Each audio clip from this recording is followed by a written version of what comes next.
Welcome back to Faith and Work. If you joined us for part 1 last week, you heard how David and I's story began.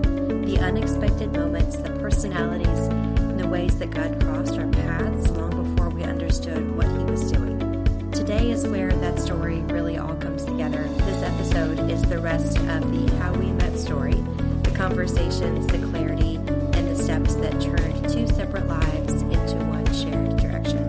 It's still very lighthearted, very honest, and it helps you get to know us a little bit better. Sometimes God uses simple beginnings to prepare us for a story we haven't lived yet. This episode isn't about the struggles that came later. We'll share that next. But today is just how God brought us together, how we chose each other, and how the foundation was formed before life really tested it. So if you're walking through a season of waiting and wondering, or just enjoying the beginning of something new, we hope this conversation meets you right where you are. Let's jump back into the story. And so I remember the previous night, Mandy was inching toward being late, and so I asked her, she said, hey, I might be late, and I said, some RAs are more strict than others. So I said, all right, so who's your RA? And she said, Carole. I said, oh, Carole. And I'm thinking, okay, Carole that we all helped get here to college, that we helped bring her here. I said, well, don't worry about her. She'll do anything I say. Of course, I was completely joking, but it's hard to convey that way. So I'm like, oh my goodness. So Mandy went home, must have told Carole. Carole did this as a joke, told my dad about it.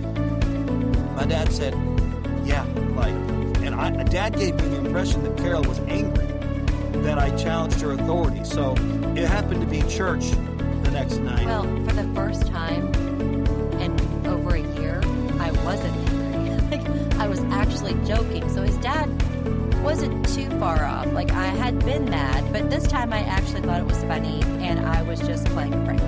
And so, I felt like I needed to apologize and explain myself. So I took my Christian Life Journal notes, ripped out a page, and I crafted this letter. I was very proud of it. It took me an entire church service to write.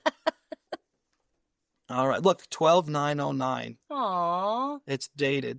Oh, it's the 12th. That date just passed. It is. Aww. How serendipitous. Precious. All right. Precious. So it goes like this, and this is the first time this has ever been read on air. We took it out of our memory box from over 15 years ago. Yes, we have a whole memory box of stuff. Yes. All right. Dear Miss Taylor, congratulations on your harmless prank. I was curious to know why Mandy was late, since she left with plenty of time to get back to her dorm. I now know that she was not late, but somehow you heard of our 15-minute laugh fest. Furthermore, I gather, from my attempt to rescue the gentle, innocent secretary, that the motivation of your little joke was something that I said about you being her RA. Since 85% of communication is nonverbal, it is difficult, perhaps impossible, for you to understand the meaning of what I said, just as it is impossible for me to understand the meaning of what you did. Truthfully, though I pride myself on having a good memory, and this took place last night, I cannot remember what I said.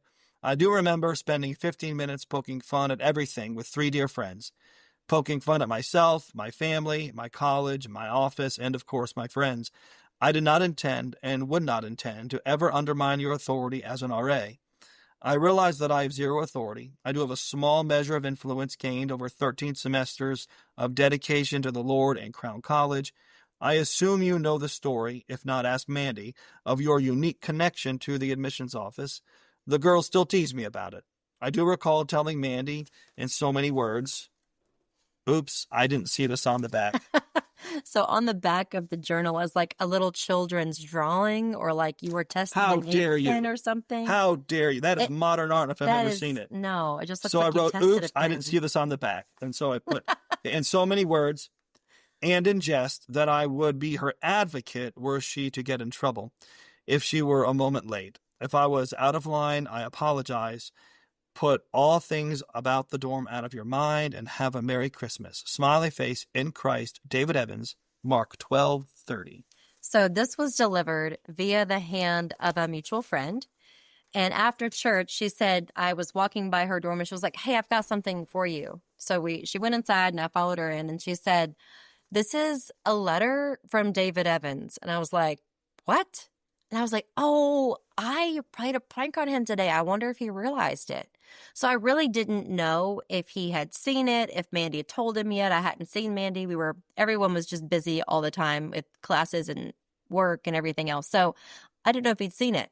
So I read it out loud to Kristen, and we laughed hysterically. And I said, oh my goodness, this is like and I think I even said that this is like a Jane Austen worthy Pride and Prejudice letter. Like, we just thought it was hilarious.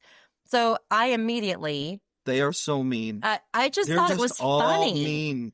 Because it was all a prank, and he took it so seriously, like, furthermore, and it was just so serious. So That's just how I talk. I know, and I realized that now. But anyway, so we talked to each other on the phone, and She called me. I called him. How'd you get my number? I had it from the admissions office. I had to call you for student stuff. That was sneaky. Yeah. Well, anyway, She called so me. I called him, and we talked for like an hour on the phone, and it was just about, like, first it was about the letter, and then it was about, what are you doing for Christmas, and then it was how's your semester been, and it was just, we just talked, and then She would not hang up the phone. that is totally not true. And so then a friend of mine came into the room.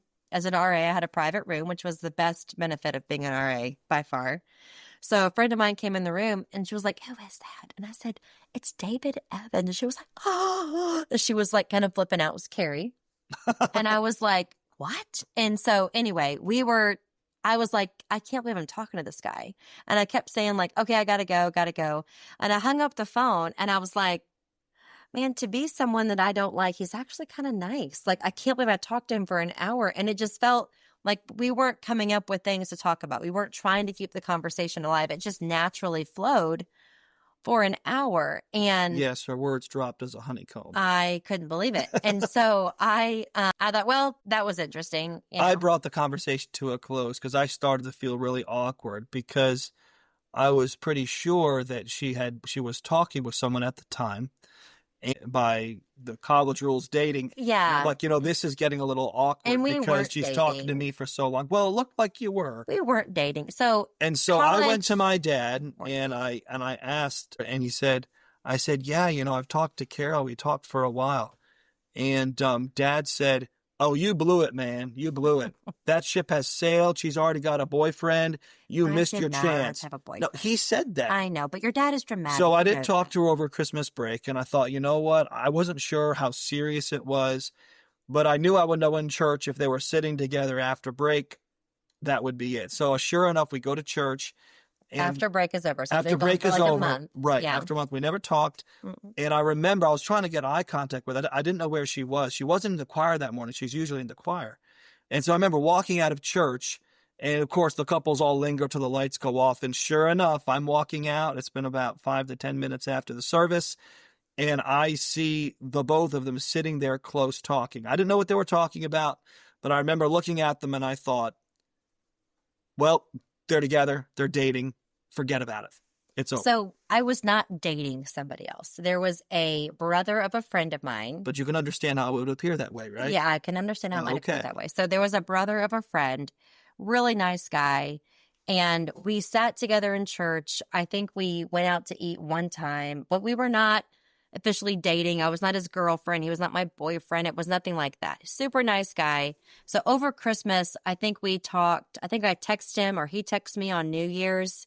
I don't think we talked on the phone at all over Christmas. It was just more and more evident that like we were not moving forward, and we were friends, and it was like, let's talk and see if we could be more than friends. And we were not more than friends. We were just friends.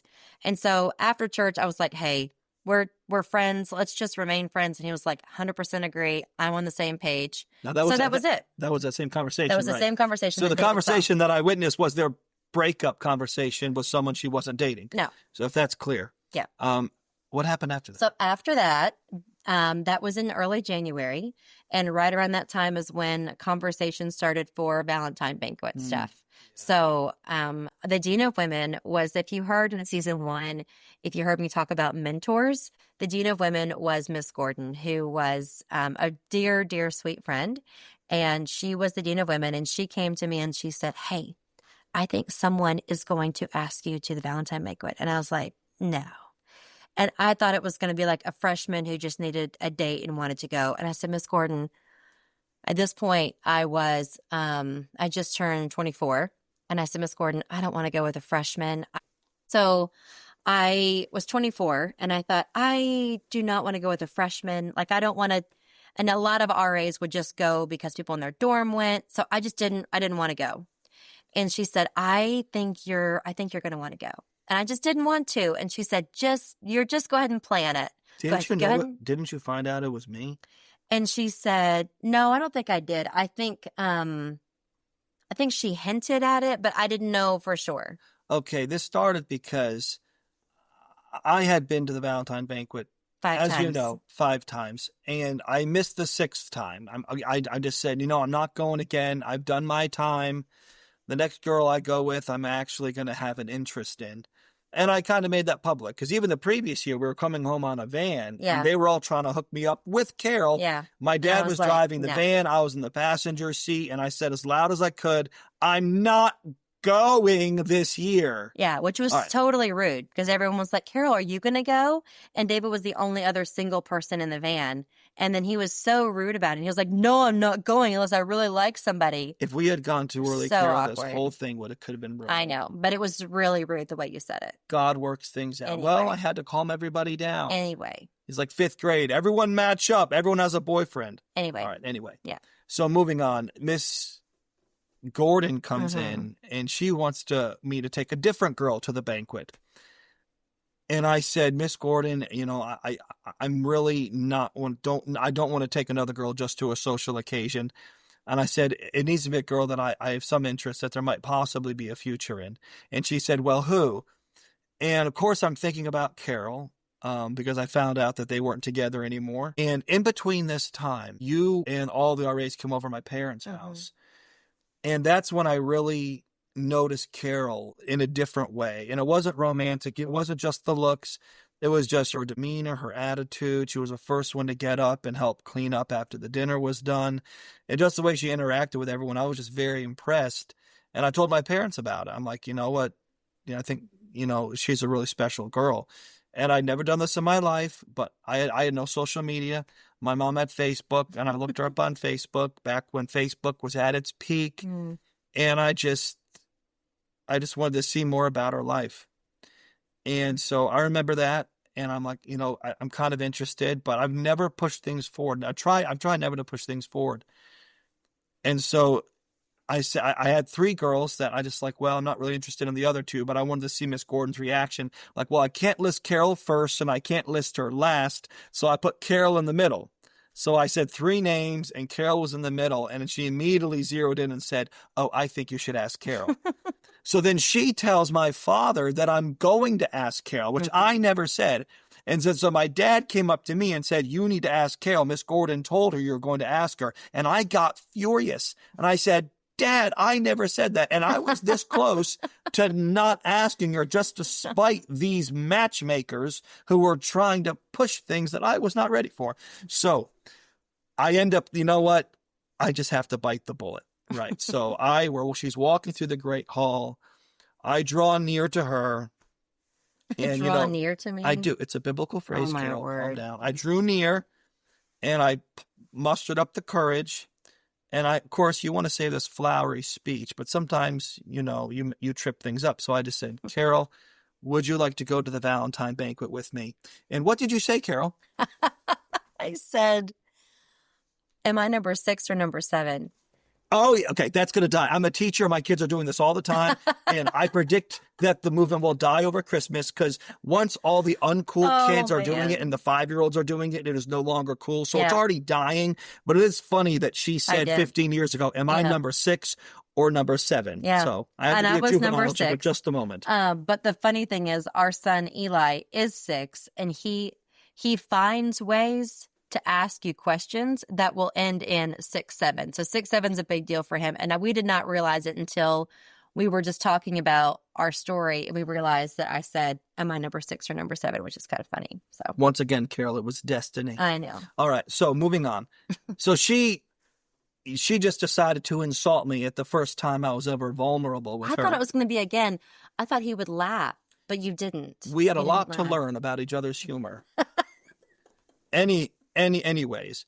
So I decided, you know what? I'm going to go for broke on this one. Mhm. I'm just going to pull out all the stops Yeah. and I'm just going to shoot for the moon. And so I told her I'd did. wear a different suit every day so she could pick one that she wanted. I Yeah. sneaked behind her back and I bought the tickets, and then I Uh-huh. made sure that I bought her a corsage. Mhm. I wanted to buy my boutonniere, but she wouldn't let me. But I Yeah. did find out, because I had a vast network of operatives who was doing her hair, and I Yes. paid for that. There was just a girl in the dorm. It was Ahead a of time. friend, Ashley Mhm. Rice. She did my hair. Mhm. And she said, hey, David paid me to do your hair. And I said, what? And she said, well, he wanted to take care of all the expenses so you didn't have any expense. And I was like, oh my word. Like, it was so nice and a little creepy that you found that out, but I thought it was kind of nice. And then, So we went on the banquet, Yeah. and I decided that I had this idea long ago, never Mhm. did it. And I said, I wanted something on this date, because this was now not just a social, this was an actual date. I wanted something that appealed to all her senses. So I got her Godiva white chocolates. my favorite. And then I burned, back when you used to do that sort of thing, Mhm. an Il Divo CD. Which we both liked, El Right, Divo. right. And so I took the whole package apart, slid that in there. Mhm. And that was an initial gift that she saw to Yes. open. When she took Mhm. that back in, I gave something else. I made her a Kawasaki origami Yes, which I rose. still have. Let me Oh, get it. you still have it? I do. Oh, I it's do. a little crushed. So it's a little bit crushed, but there's this rose. It and you looks can so hold much this part. better. It's smushed. I know. It's okay. It's I so spent pretty. 3 hours on this. Okay. And then there was this little stand that the Yes. rose went on. Yes. So on top, and this was not, I didn't know about this part. So all I knew was I got a box of Godiva chocolate, which Is the poem in there too? yeah, poems are there too. So it's a huge box of chocolates, and Godiva chocolate is not cheap. And we were college students. We were very, very poor. And so anyway, there's this little poem. So when I got back from our date, there was this beautiful I'll set it. Kawasaki rose, and it was obviously hand done. And I was like, who the heck is this guy? And he had this rose. And then there was this little poem attached with a heart paper clip on the poem. Like, it was so extra. It was a lot. So read the poem to everybody. Yes, and don't forget that it's a red paper clip, and the hole punch is actually a heart Yes, punch. it's a lot. Like, there's so much going on. So I wrote her an original poem about this flower, Mm-hmm. and I wrote 3 versions of it. Yeah. This took me a whole nother church service. It was very spiritual at the time. But the one that I ended up with, I don't have to look at it because I still have it memorized. So regarding this little paper flower, I wrote this, and I said, only a piece of paper, little money spent, and why a flower that has no scent? There is a treasure one should not trade. This is a flower that will not fade. And it was a lot. And then he wrote me a note with the CD. So I didn't know there was a CD until I opened the box of chocolate. So I opened the box of chocolate, and inside it said my favorite songs are like song 3 and 6, I think it was. It was 6 and 9, I believe. Okay, 6 and 9. And they were like the love songs on there. And I was like, oh, okay. And I mean, they were beautiful songs, but it was a little shocking. I was like, oh, they're love songs. And then there was this flower on my desk that he had given that part to someone else in the dorm, and they put it in my room so it'd be waiting for me when I got back to the room. So everything you could possibly think of, like there was something to read, something to listen to, something to taste. Like, it was so much, and it was very, very sweet. I've been holding back for years. Well, it was very sweet. He thought of so much, and that was our first date. I think it was the first weekend in February. It was. And we both And felt great afterwards. we did. And then we started actually dating. Mhm. So that I guess that was a hard launch. Is that what all the kids Yeah, call it these hard days? launch. Hard launch. I'm That's our not sure hard that launch. term existed 15 No, years it did ago. not. So I was after, I think it was Super Bowl Sunday. Right. So You we asked me to started be your dating, and that's when girlfriend. all the sappy stuff happened. She started writing me notes. We could tease each other, talk openly. And we would do silly things. She'd be in the Mhm. bookstore, and I would pay for her drink, or I would leave and Yes. have the barista give her a drink After he left. after she was so left. She sweet. loved London Fog, so I made Mhm. sure she I had still plenty love of him. those. Mhm. And I of course, when you're in love, you do stupid things, Mhm. right? And so I I wrote her, I could write demerits, all that authority. So I wrote her 50 demerits and I made them official and I put them in her mailbox and she opened them up. What you Yeah, think, Carol? you wrote me, I think I still have that somewhere too. He wrote me 50 demerits for being way too cute. And I got demerits in my mailbox and I was like, I never get demerits in my mailbox. And I opened them up and it just made me smile, made me laugh. And all of my girlfriends thought that was the sweetest thing. And he was so sweet. And they loved it. And then she was in the dorm, and anytime that she needed something, I made sure that she got what she needed. Yeah. So one time I was sick and he said, do you need anything? And I said, maybe some bottles of water and cough drops. Like, I'm good. I just need some cough drops. And he went and bought me 3 massive bags of different brands. It was 5. Five bags of cough drops. And then many cases of water? I'm sorry. It was 3 different kinds of cough drops and 5 different cases of different water. brands. So it was like Fuji, Smart Water, yeah, Dasani, 5 Deer Park, different brands. Because he's like, I didn't know what brand you liked. I'm like, it's just water. Like, it doesn't matter.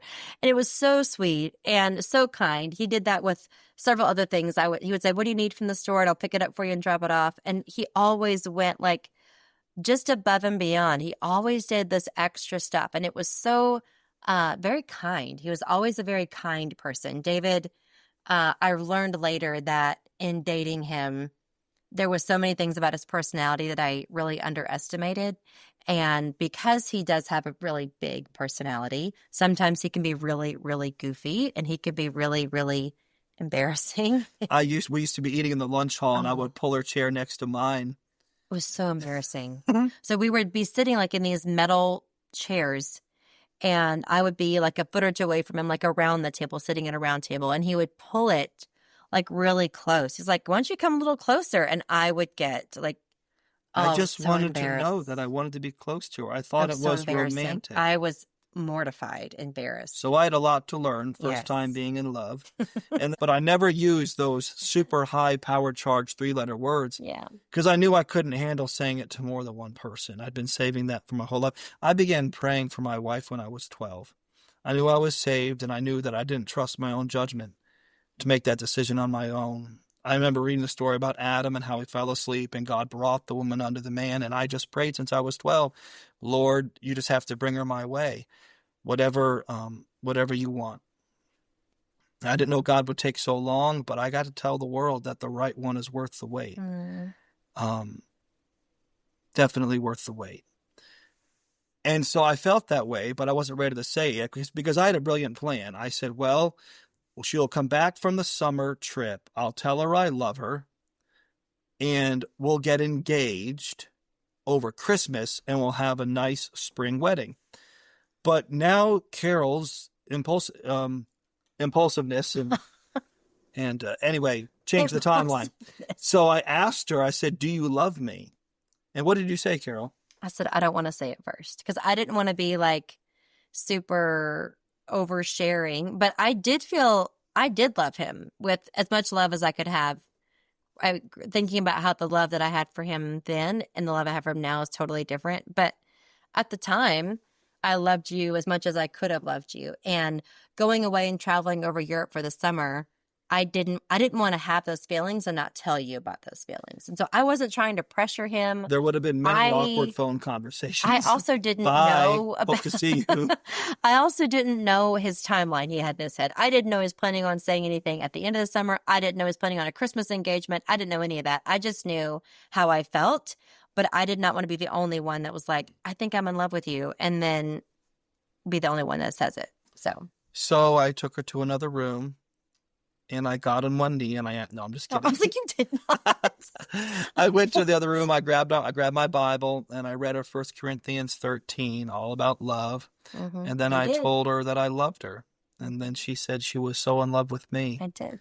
And I said, Carole, you realize how important this is because in my mind, there's no going back from that. Yeah. And I said, in my mind, this means that we're going to spend the rest of our life together because we both love each other that way.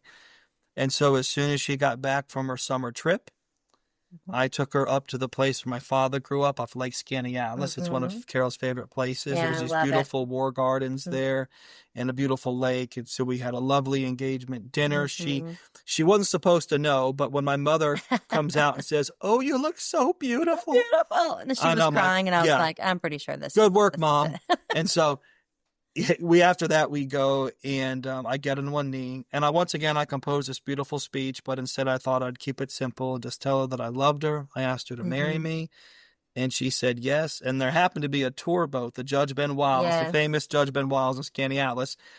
They had seen there was some light where we were in that garden. It was at night, Yeah. but I think they saw me on one knee, and then when we stood up and we hugged, the ship began honking the horn and everything. It was so sweet. And so we went home after we got engaged, and the whole family was waiting in the house. And my grandmother, who's 80 years old on a pacemaker, and she comes up in her pure British accent and asks Carole, "How did it go?" And I didn't, again, know a lot of like their humor. And I just said, I told him I'd have to pray about it. And I just waited like 5 or 6 seconds. I didn't say anything, and everyone got really, really quiet. And then I said, no, I'm just joking. Of course I said yes. And they had the ring. Of course I had the ring on. And it was David's mother's ring. So it was a family ring, and it was a really big deal. And anyway, we all started laughing. I felt terrible. I just thought when I said that, everyone would know I was joking, but they didn't. You know what, Carole? As I review the minutes of our story, I'm starting to think that your humor I know. has not worked out the greatest. It's not. Why don't It's you just really leave the not. humor to me? Yeah. All right? And Yeah, I probably should. I'm, of course, kidding. You know, she still played pranks on me after we were married. Although, when she came home, I would hide. When we were newlyweds, I would hide in the house, and she'd walk in. She'd be like, "David, where are you?" And, you know, she knew I was in the house, but I'd still scare her every all time. the time. Yeah, all the time. All right. Anyway, so we got engaged, and that was right at the end of the summer. Yeah. And then we started planning our wedding. I was a first-year teacher. Carole was working a job. We had one car. I disappeared every night remodeling this dirt house that we bought for dirt cheap. I never lifted a finger for the wedding. And I was literally late to our rehearsal dinner, grading papers so it could be done and we could go on our 2-week honeymoon. Yes. And Carole did everything. It was perfect. I only had two words to say, "I do." And I messed him up. Messed it up. You see, Carole's dad is very...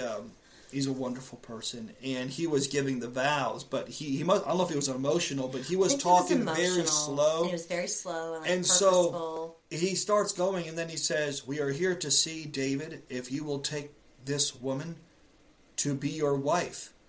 And there was this awkward pause. Well, I didn't want anyone to think that I had cold feet, so I said, "I do." And he says, "No, not yet." And everyone I'm laughed. like, well, it goodness was great. sake. It kind of lightened the mood. Yeah, it brought a little mistakes light. that worked. Go figure. Yeah, so, it was good. So we've been married for over 15 years now. Well, 15 years, December 18th. So it's coming up. Yeah. In 6 days. We will have been married for 15 years, and it's been a wonderful journey. And we're going to stop this now because we've learned a lot since we've been married with each other, and we've had some trials we've gone through, and we do want to maybe our story can help some other people who deal with some things they're going through. Yeah, so we really wanted for Faith and Work in the podcast, we typically talk about all things work related and things around work.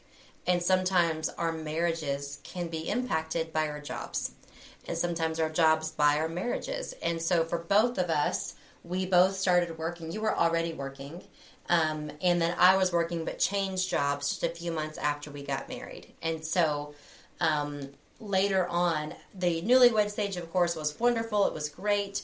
And then life and work got a little bit more stressful. And then we had our first baby boy. And then we had our second baby boy, and life got even more stressful. And we were both being pulled in different directions. His job got more stressful. My job got more stressful. And we really went through a lot. We went through some difficult seasons. But before we got into that, we didn't want to just jump right into the difficult. We wanted to kind of first set the stage with a little bit about who we are as a couple and kind of how we met, how we got together, so that we could kind of set the foundation for that other episode that will come up. Thank you so much for joining us today. I am so thankful that you're here. Thank you for listening. And babe, thank you for coming on here. I know this was not your favorite thing. I speak in public all day long. I'm a teacher. I'm able to preach sometimes. but I just love speaking to people, not into a microphone. So she's been wanting me to do this a while, and I hope our story can encourage someone. Yeah. So thank you for listening. There's so much about David's personality that if you just meet him and you only know him from the teacher perspective, you might not understand. And so I wanted you to kind of get to know him a little bit more. But thank you so much for joining us. I hope you can join us again next week to hear more of our story. As we close out the story of how we met, we want to say this: beginnings are beautiful, but they're only the start. Looking back, it's easy to see how God was at work in the early moments, in the timing, in the conversations, even the moments of uncertainty. But what we didn't know was how much growth and refining in faith would be required after the honeymoon was over. In our next episode, we're going to start to share that part of our story. The valleys, the hard conversation, the seasons when we had to choose each other again and again, and the ways that God met us in places that we didn't expect, strengthening what He had already begun. If you're in a marriage or hoping for one or walking through a season where faith feels tested rather than celebrated, we want you to know that you're not alone. God doesn't just bring people together. He walks us through the work that it takes to stay together. So thank you for listening. Thank you for walking through this story with us and laughing with us and trusting us with something so personal. We hope that you'll join us next time as we share more about how faith carried us through the really hard parts of our story and how God proved faithful even in the valleys. Until then, remember this: the story God is writing in your life doesn't stop at the beginning, and it won't stop in the middle either.